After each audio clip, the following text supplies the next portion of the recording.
6 comics. 6 comics, c'est ce que j'ai lu cette semaine et c'est ce dont je vais te parler dans cette vidéo.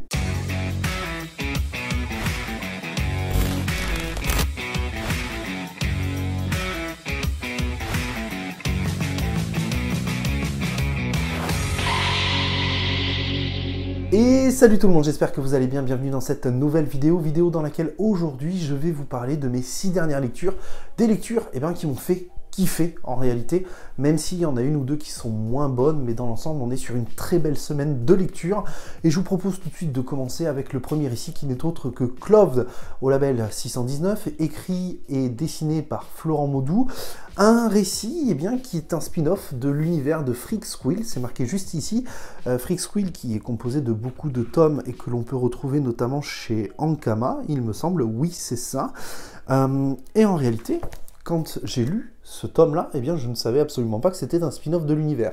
Donc ça, c'est le premier bon point, c'est que je ne l'ai pas su tout de suite, je m'en suis rendu compte après ma lecture, et ça ne m'a absolument pas dérangé parce que c'est tout à fait accessible. Donc pour moi, c'est un très très bon point. Deuxième point, très bon pour moi, c'est que ce récit va nous plonger dans un univers post-apocalyptique et principalement dark fantasy. Pour moi, j'adore la fantasy, j'adore l'heroic fantasy, j'adore la dark fantasy, donc c'est très très bon.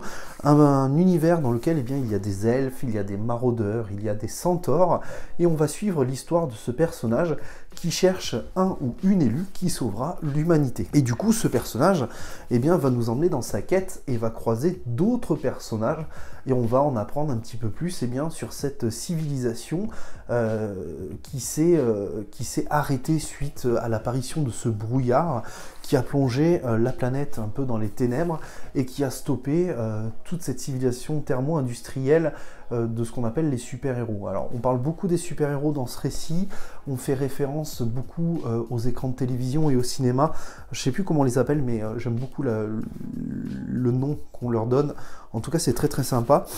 Et vraiment j'ai kiffé. Alors j'aime le côté un peu vieux papier qu'il y a dans ce récit, je trouve que ça accentue énormément l'expérience de lecture. J'aime beaucoup ce côté un peu Mad Max qu'on a, voilà, comme sur cette page-là, où notre personnage et les autres personnages qui l'accompagnent vont être attaqués par un autre groupe de civilisations. C'est un récit que je mettrai clairement pas entre toutes les mains. C'est un peu violent à certains moments, mais vraiment j'ai pris un plaisir monstre à lire ce récit et je me suis éclaté et vraiment grosse découverte de cet univers. Et je vais continuer au moins Cloved avec le deuxième tome quand il sortira. Je ne sais pas en combien de tomes ça va être prévu. Si vous avez l'info, n'hésitez pas à la mettre dans les commentaires. Mais potentiellement, c'est ce qui me dirigera vers Freak Squill, donc à voir par la suite. Mais en tout cas, très très belle surprise ce Cloved. On continue cette fois du côté de chez Delcourt avec 3 comics. Et mon Dieu, qu'est-ce que vous m'avez gonflé avec un duo de scénaristes et de dessinateurs qui n'est autre que Ed Brubaker et Sean Phillips. Et bien voilà, j'ai craqué grâce ou à cause de vous, je ne sais pas trop encore. J'ai lu Night Fever chez Delcourt et je dois dire que j'ai plutôt apprécié ce récit. Donc ce récit, qu'est-ce qu'il nous raconte? Il nous raconte l'histoire de Jonathan Webb, qui est un vendeur américain de droits littéraires qui va partir en Europe dans un salon pour vendre ou acheter des droits, je crois. Et du coup, ce qui va se passer, c'est qu'il va se rendre compte, en lisant le récit d'un autre auteur, que cet auteur-là a fait le même rêve que lui. Et ça va le démanger, en fait, ça va le démanger parce que lui, a une vie très très pépère, il arrive quasiment à la cinquantaine, je crois, de mémoire, il est marié à une femme qu'il aime, il a un enfant, et voilà, il n'a rien fait d'extraordinaire dans sa vie, et il arrive à un moment de sa vie où il va se remettre en question. Et il va être en Italie pour ce salon, et en fait en Italie, il va s'incruster dans une soirée des plus spéciales, puisqu'on va être sur une soirée qui lie sexe, drogue et bagarre. Et en fait, ce qui va se passer, c'est qu'il va se faire passer pour quelqu'un d'autre. Et il va jouer au poker, il va gagner de l'argent, et en fait ce qui va se passer, c'est qu'il va se faire agresser dans la rue. Un homme va lui porter secours et va lui proposer de l'aider dans sa vengeance. Et en fait on va découvrir au travers de cette vengeance le côté sombre de Jonathan Webb, et j'ai trouvé que c'était très intéressant. Alors, on est sur un récit qui est un polar, un thriller, mais on est plutôt, enfin vraiment, on est plutôt sur le polar pour le coup. J'ai beaucoup aimé ce récit qui est certes un peu court, mais qui se suffit à lui-même, très clairement. Il n'y a pas besoin de tome 2, et vraiment, j'en ai pas besoin, j'en ressens pas le besoin. Et ce que j'aime beaucoup, c'est la façon dont ça met en avant le côté pervers, le côté sombre, le côté violent d'un homme, très clairement, parce que c'est ce que Jonathan Webb dans ce récit va devenir en fait. Du coup, ce qui va bien évidemment tenir en haleine le lecteur, eh bien, c'est tout simplement le fait que, est-ce qu'il va se réveiller de ce cauchemar, est-ce qu'il va reprendre le dessus et, sur ce côté sombre et violent, ou au contraire, est-ce que, eh bien, il va sombrer encore plus. C'est un récit que j'ai absolument adoré, c'était mon premier récit du duo Brubaker-Sean Phillips, c'était une très belle découverte, je pense que c'est une très belle entrée en matière ce récit pour découvrir le duo, et ouais, peut-être que je vous écouterai un petit peu plus pour, je crois, les criminals ou je ne sais quoi. En tout cas, j'ai vraiment kiffé pour le coup. Allez, on continue du côté de Walking Dead avec Clémentine, tome 1 de Tilly Walden, qui est scénariste et dessinatrice sur ce récit. Walking Dead... Clémentine, eh bien, qui se situe après les jeux Telltale, qui sont des jeux vidéo très narratifs, dans lequel on va avancer pas à pas, dans lequel on va faire des choix. C'est vraiment pas un jeu de shoot, c'est vraiment pas un jeu de survie pur et dur.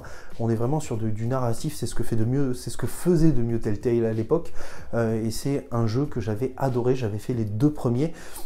Et donc Clémentine, eh bien, se situe après ces jeux-là. Est-ce qu'il est nécessaire d'avoir fait les jeux pour se plonger dans ce tome de Walking Dead? Pas du tout. Ça, c'est le premier point positif à mon sens, c'est que Tilly Walden, ce qu'elle fait, eh bien, c'est qu'elle parsème le scénario de flashback de ce qui se passait dans les jeux finalement, et ça nous suffit amplement pour comprendre qui est Clémentine et ce qu'elle a vécu. Donc on va suivre Clémentine qui, dans cette histoire, est beaucoup plus vieille, à 17-18 ans, alors que je crois que dans les premiers jeux, elle devait avoir 7 ou 8 ans, il me semble, si je dis pas de bêtises. Et du coup, on va la suivre dans sa quête, dans son aventure, bien qui est dans un monde post-apocalyptique, hein, et qui cherche à laisser le passé derrière elle, et qui va croiser d'autres personnes avec qui elle va plus ou moins se lier d'amitié, un petit groupe d'adolescents qui tente de construire un peu la maison du bonheur, loin des rôdeurs, dans la montagne. Grosso modo, c'est plus ou moins ça l'histoire. Alors, déjà, les dessins. Les dessins, aïe aïe aïe, très compliqués. C'est pas moche du tout, loin de là. Mais je trouve que quand on a lu quelques tomes de Walking Dead, forcément ça fait bizarre. Alors, j'ai pas continué les Walking Dead, hein. Moi j'en suis toujours au 3e tome et il va falloir que je les relise parce que j'ai totalement oublié ma lecture. Ça fait déjà 2 ans, je crois, hein. Voilà. Mais effectivement, ça fait un petit peu bizarre et c'est un dessin très léger, je trouve. C'est un dessin très léger qui, en réalité, ne colle pas vraiment à l'ambiance post-apocalyptique de Walking Dead. Ça, c'est la première chose. Et ensuite, malheureusement, là où j'ai un autre point négatif à avancer sur ce récit, eh bien, c'est tout simplement que l'histoire en elle-même ne s'incruste pas bien dans un monde post-apocalyptique. Je veux dire, Clémentine, c'est pas le personnage le plus intéressant du monde, on va pas se mentir. C'est un personnage, alors que moi j'ai bien aimé en réalité, c'est ça qui me pose problème, c'est que j'ai bien aimé le personnage, mais c'est pas le personnage le plus attachant de tous les comics. Ça, c'est la première chose. Est-ce qu'on a envie de la connaître? Bah, ce premier tome, en réalité, nous donne pas vraiment envie de la connaître. Et surtout, j'y retrouve pas vraiment le côté post-apocalyptique de Walking Dead. Je la ressens pas vraiment en danger. Je m'inquiète pas vraiment pour elle. Je sais pas, il manque vraiment cette atmosphère inquiétante que s'émette Robert Kirkman dans ses récits. Donc, voilà. Je sais que j'ai eu une discussion avec Red, mon ami Red de chez 10h47 lors du comics, où on en a parlé un petit peu. Lui trouvait le personnage fade. Bon, je la trouve pas spécialement fade, mais comme je vous l'ai dit, je la trouve pas non plus super intéressante. J'ai plutôt passé un bon moment de lecture sur ce récit qui finalement est un récit très chill en fait, qui m'a posé l'esprit. J'ai lu, j'ai kiffé, voilà, c'était très bien. Mais à côté de ça, est-ce que ça m'a apporté quelque chose vis-à-vis de l'univers de Walking Dead? Bah non, en réalité. c'est dommage, c'est dommage. Donc je pense que je n'irai pas sur le deuxième tome, surtout que la fin en réalité, en vrai, elle se suffit amplement à elle-même et elle ne nous donne pas envie d'aller vers la suite de l'aventure de Clémentine. Donc je trouve ça quelque peu dommage et je pense que l'essai est un peu raté pour Tillie Walden sur Walking Dead. Après, c'est compliqué parce que Tillie Walden, c'est une autrice qui a fait beaucoup d'indépendants et là elle se retrouve jetée dans le grand bain avec Walking Dead et peut-être que tout simplement elle n'a pas su gérer. Moi j'ai pas envie de lui en tenir rigueur, je vous dis j'ai vraiment passé un bon moment de lecture mais c'est juste un essai raté je pense et je pense que ce récit ne plaira pas forcément à tous les fans de l'univers Walking Dead. Je vous propose de continuer avec Lodger chez Delcourt. Très belle édition, ce Lodger souple, voilà, je l'ai dit dans la vidéo achat la dernière fois, qui nous raconte l'histoire de Ricky Toledo, donc une jeune fille qui est tombée amoureuse quand elle avait 15 ans d'un vagabond qui est venu squatter quelque temps chez elle et chez ses parents. Et en fait, ce vagabond, ce qui va se passer, eh bien, c'est qu'il va tuer sa mère et en fait, il va envoyer le père de Ricky en prison, voilà, puisque le père en fait va être accusé de ce meurtre. Et on va retrouver Ricky donc à 18 ans, donc 3 ans plus tard, qui est en prise de vouloir se venger, qui parle à son fidèle compagnon, le Smith & Wesson 45 en or, nommé Goldinger, oui c'est ça. Et en fait, le récit va nous plonger alors dans un monde très réaliste, hein, finalement, très réaliste au début en tout cas, puisque la réalité est tout autre, je ne vous en dirai pas plus, mais surtout dans un road movie, voilà, au goût de vengeance. Ce récit, Mills en a très bien parlé dans sa vidéo dans laquelle il en parlait au mois de décembre, je crois, dernier, où il expliquait notamment que ce récit est super exigeant. Et oui, ce récit est super exigeant. C'est-à-dire qu'il y a tout un univers autour de Lodger. Réellement, il y a tout un univers. Il y a plein de choses à comprendre et ça mérite une deuxième et une troisième lecture. C'est clairement pas le récit que tu poses et qui t'a convaincu à la première lecture, ça c'est certain. Le fait est, c'est que David la femme et Maria la femme, ils partent de ce principe-là, c'est que le lecteur n'est pas bête du tout et qu'il va devoir relire pour comprendre cette histoire. Alors, c'est un concept plutôt intéressant, je trouve, mais je pense pas que ce soit le concept le plus convaincant du monde pour un lecteur. Surtout qu'aux premières pages, quand tu tournes le récit dans une librairie, typiquement, est-ce que ça te donne vraiment envie de l'acheter, sachant qu'on est sur du noir et blanc?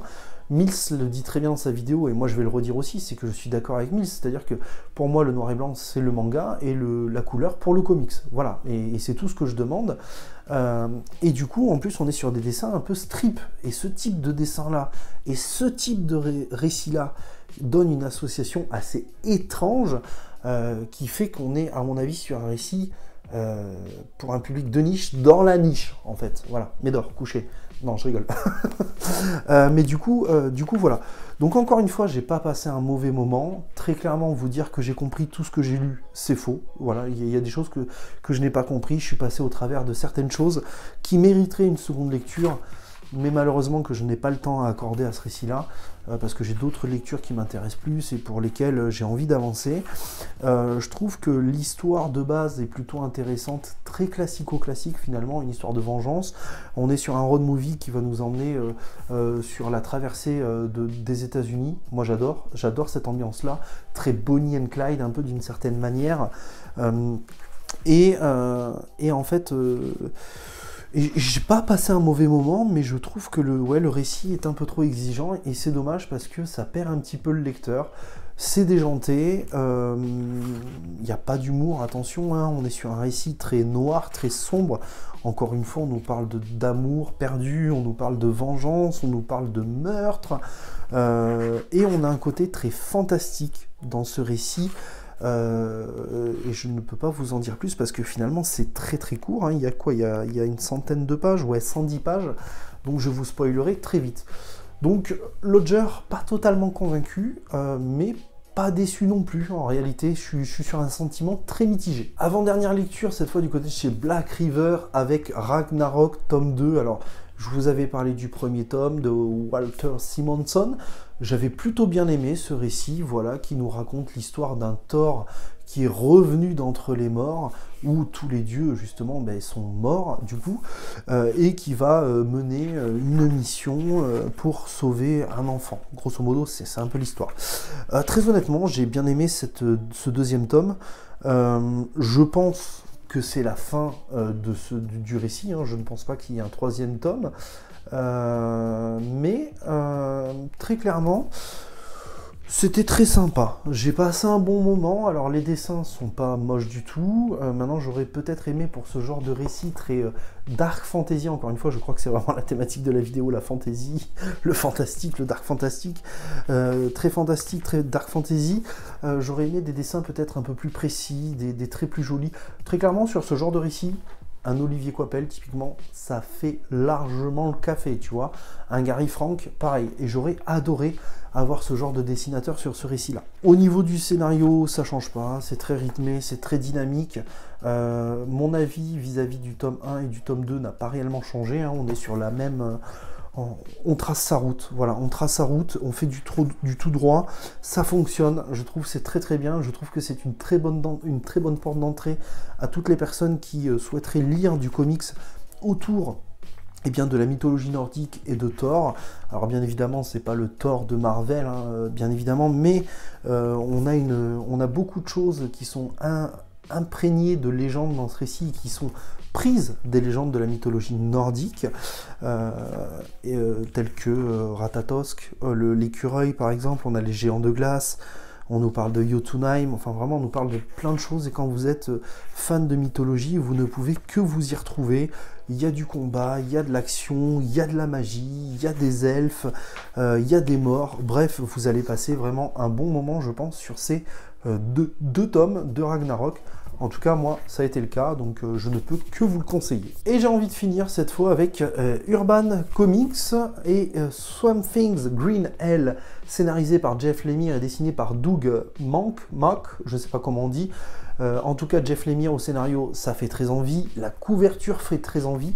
Du Swamp Things au Black Label, ça faisait très envie.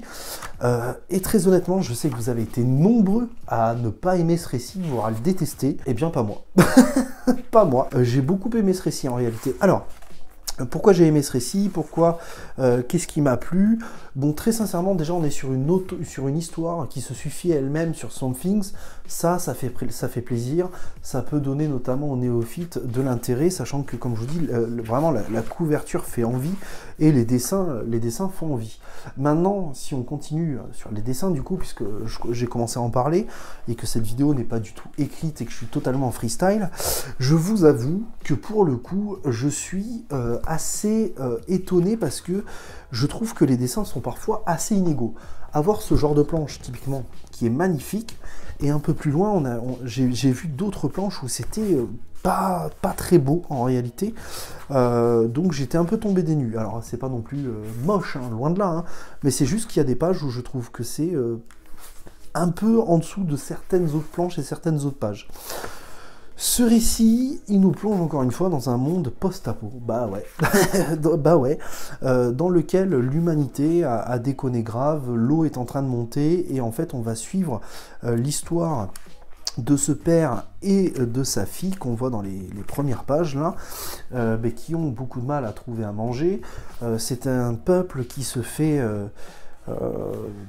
c'est pas du harcèlement, je sais pas comment on dit, mais voilà, grosso modo, ils sont contrôlés par un petit groupuscule de personnages qui leur réclament des taxes, hein, des impôts à l'ancienne, parce qu'ils ont le pouvoir, parce qu'ils ont des armes. Et ce qui va se passer, c'est que la nature et je ne sais pas si c'est des dieux ou pas, en réalité j'en sais rien, mais la sève en gros va vouloir purger la terre de la chair, et donc ce qui va se passer, c'est qu'un Swamp Things va apparaître, et ce Swamp Things notamment, eh bien, il est vraiment très très méchant, très très vilain. Je trouve d'ailleurs cette planche absolument réussie, je ne sais pas ce que vous en pensez, mais ça fonctionne parfaitement, je trouve.